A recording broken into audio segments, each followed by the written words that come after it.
Superman Ano 1, de Frank Miller e John Romita Jr. A gente sempre espera grandes obras desses dois, pela história dos dois trabalhando juntos, principalmente o grande roteiro do Frank Miller com Demolidor, Homem Sem Medo, Cavaleiro das Trevas, Batman Ano 1. Vou explicar desde o comecinho. A parte 1, a gente vê ele chegando na Terra, assim, uma coisa meio estranha já desde o começo, por exemplo. A gente vê os Kent recebendo eles, vai ter um bebê do espaço e basicamente, tipo, legal, uma criança do espaço. Então veio uma bênção de Deus, tal, uma bênção dos céus. Tudo bem, poderia ser isso, mas não causar nenhum espanto. Meu Deus do céu, a gente tem vida fora daqui, como que será que isso veio surgir aqui? Não, nada disso foi feito assim meio que na maior naturalidade. A gente vê o desenvolvimento do Superman quando ele era criança, do Clark quando ele era criança, antes de ser o Superman, né? A gente vê que ele sendo o bom samaritano, sempre o bom escoteiro, brincam na história. Ele vai ajudar aqui um amigo dele com um capacete, abrir um capacete, que o menino tem problema, nasceu sem uma vértebra, um negócio assim. E depois a gente vê as maldades que fazem com ele, simplesmente porque é assim. Todo mundo é meio que mal com ele, com os amigos dele também. E tem uma parte aqui que simplesmente não parece crianças falando. Quer dizer, não é uma parte assim, permeia por todo o primeiro encadernado uma forma muito artificial de tentar emular crianças conversando. A gente tem aqui a Lana Lang? Não, Lang. A Lana Lang, que na verdade ocorre em todos os três encadernados. Parece que a história nunca é amarrada, sempre umas coisas bem aleatórias. Vai ter o relacionamento dele com a Lana.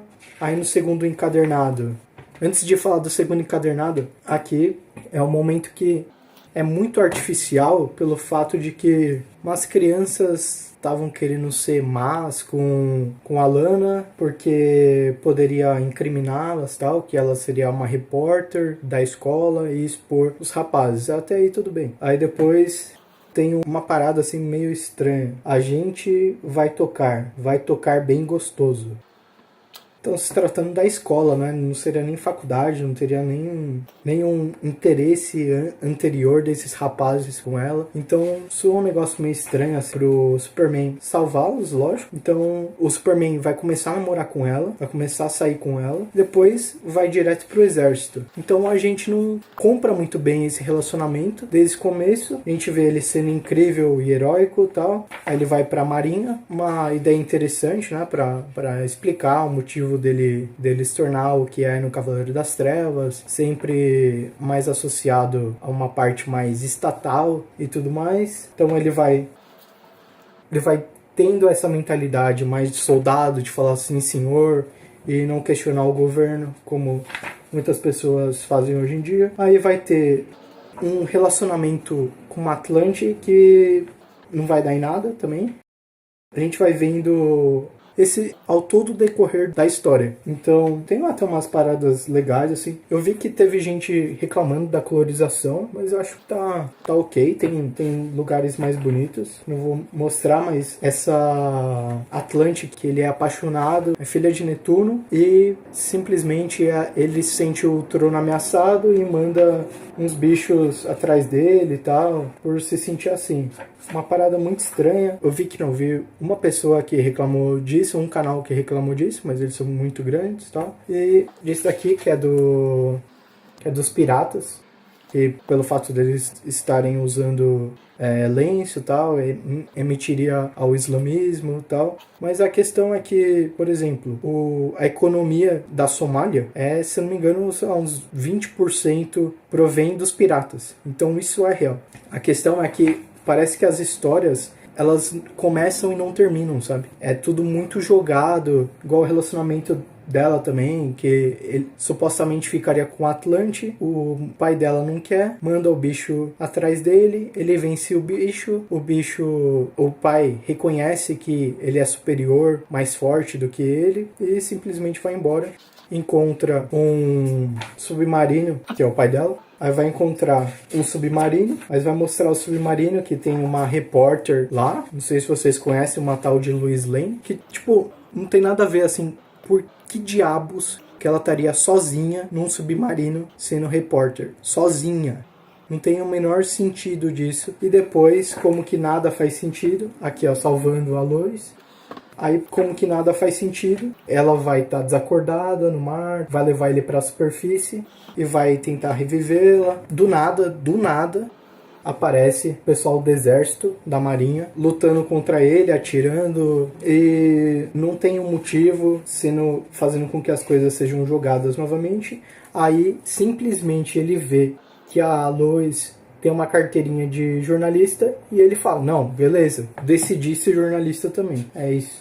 E no terceiro encadernado, os problemas não acabam. Ele já tá mais atuante como Superman e começa a combater o crime, desde violência doméstica tal, para ser o bom samaritano, o bom escoteiro. Então aqui ó, uma parte legal, tem boas ideias, mas as ideias são executadas de uma maneira ruim. Alguns diálogos assim, alguns quadrados de narrativos não são muito bons. A maioria é, mas alguns nem tanto, sabe? Alguns são um pouco desnecessários, principalmente no primeiro e no segundo encadernado. Isso daqui é legal, hein? Ah, e fora a arte. Tem umas paradas aqui na arte que... Nossa, foi providencial. Ó. Olha que criança estranha. Tipo, meio que tudo parece um balão, assim. No primeiro encadernado parece um balão também. Essa criança parece que foi feito com um círculo, simplesmente, sabe? Teve gente que não gostou da colorização, mas, repito, eu acho que tá bem legal, bem interessante em alguns momentos nem tanto. A arte também eu não achei ruim, apesar dessa cara meio que todos iguais, os narizes também todos iguais. Esse nariz aqui, ó, dele, o nariz dela. Então, tem umas paradas meio forçadas, várias conveniências de roteiro. Isso eu não esperaria do Frank Miller, sabe? Pô, o cara é um gênio. O cara, ele fez uma das maiores artes, assim, da nona arte. Então, você não espera, assim, que o cara fizesse uma parada dessa, sabe? Os personagens, eles não têm um arco de personagem, eles também não são personagens estáticos, ou seja, que não muda ao decorrer da trama, mas eles têm a sua importância. Por exemplo, o Superman no filme Superman o filme, ele não começa bonzinho e termina mal, ou então ele tem grandes dúvidas ao respeito. Não, ele continua da mesma forma, mas ele tenta assimilar a humanidade dele e tudo mais. Nesse quadrinho, o Batman, ele age de uma maneira não muito Batman, assim, tem que mostrar que ele é agressivo e tudo mais, mas você também não consegue comprar muito isso, porque, sei lá, parece que ele simplesmente quer criar de uma forma artificial uma rixa com o Batman para explicar a treta lá no Cavaleiro das Trevas. Então, aí vai torná-lo, o Batman ele vai agir de uma maneira agressiva, vai explodir as coisas e tal, e o Lex vai costurando para que o Superman seja um capacho do governo e ele faça o que ele quer, né? Então ele vai se aliar também com o Coringa, mas o Batman vai estar ouvindo tudo isso, então vai explodir as indústrias dos laboratórios do Lex. No final das contas aqui a gente vai ver a Lois Lane tenta investigar algo e nota que o Clark já não está presente. O Clark ele saiu, ela acha que foi para fazer um trabalho jornalístico, mas na verdade ele foi atrás do Batman. E tem uma rixa totalmente sem pé nem cabeça, simplesmente pela presença do Batman e do Superman. Eles já começam a tretar como um bom crossover de personagens da década de 80 que não precisava ter história nem motivação, simplesmente pela porradaria. Aí até que chega a Mulher Maravilha e para essa briga. Beleza, a gente vai ver um desenvolver da história magnífico, não? Aí no final das contas a gente vê que o Lex ele estava por trás das drogas e que nada mais, nada menos era uma distração para fazer com que essas visões de justiça do Superman e do Batman conflitasse e ele, na verdade, ficasse no poder. Então, a função dela aqui na história é usar o laço dela da verdade para garantir que ele revele todos os planos e fale o que eles precisavam ouvir. Então, aí de novo, não sei por quem insiste, fazer uma tentativa de romance do Superman com a Diana. De novo, foi com a Lana Lang. Depois, a gente tem uma breve passagem no bar com uma garota. Depois, com Atlante. E para finalizar, com a Mulher Maravilha. Mas nenhuma dessas relações tem um mínimo de desenvolvimento. O que ganha um pouquinho mais de protagonismo seria com a Lana. Mas ainda assim é muito básico. Ele fala que vai voltar, que vai manter contato com ela, mas não mantém quando ele entra no exército e já conhece Atlante e depois conhece a menina no bar, depois conhece tal. Então são coisas que não tem um fechamento, simplesmente um acontecimento, e desse acontecimento acontece outra coisa, e acontece outra coisa, vai acontecendo, uma briga na escola, depois uma briga, uma rivalidade no exército, uma rivalidade com o Batman e Superman. Isso daí que teve mais um fechamento, né? Porque essa briga culminou na junção dos dois, mas também culminou para trazer a Mulher Maravilha para usar o laço da verdade. Simplesmente isso, porque não tem outro motivo para essa briga acontecer além disso. Fica sabendo do Cadmus, se não me engano é isso, a cidade lá do Superman. Então ele fala que a cidade o chama.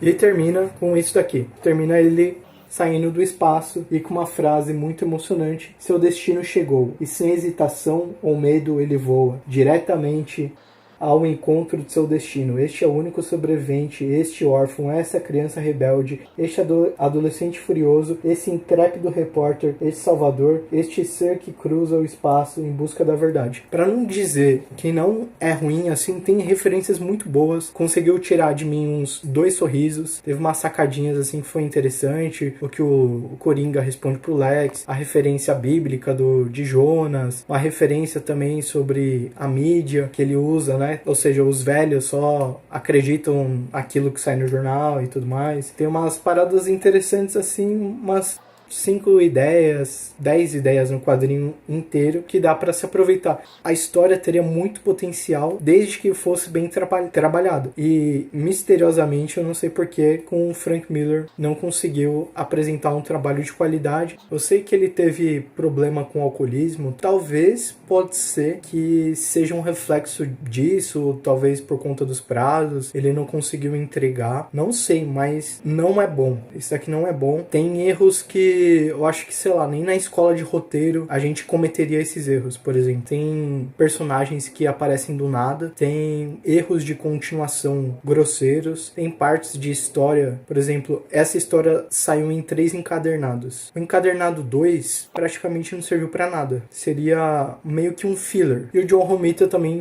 deixa muito a desejar, com crianças com cara de balão. Não só crianças, né? E fora que o nariz tem um traço reto. Basicamente assim, é como que ele traça. Tem mais bonitos são as capas das edições, e tem uma ou outra arte, splash page, que é interessante sim, apesar de que eu ouvi também gente criticando isso. Mas é isso, essa é a crítica de Superman ano 1 do Frank Miller e John Romita Jr. Deixe seu like, caso você queira adquirir essas edições ou outras, vão estar na descrição. E tchau, então imagine.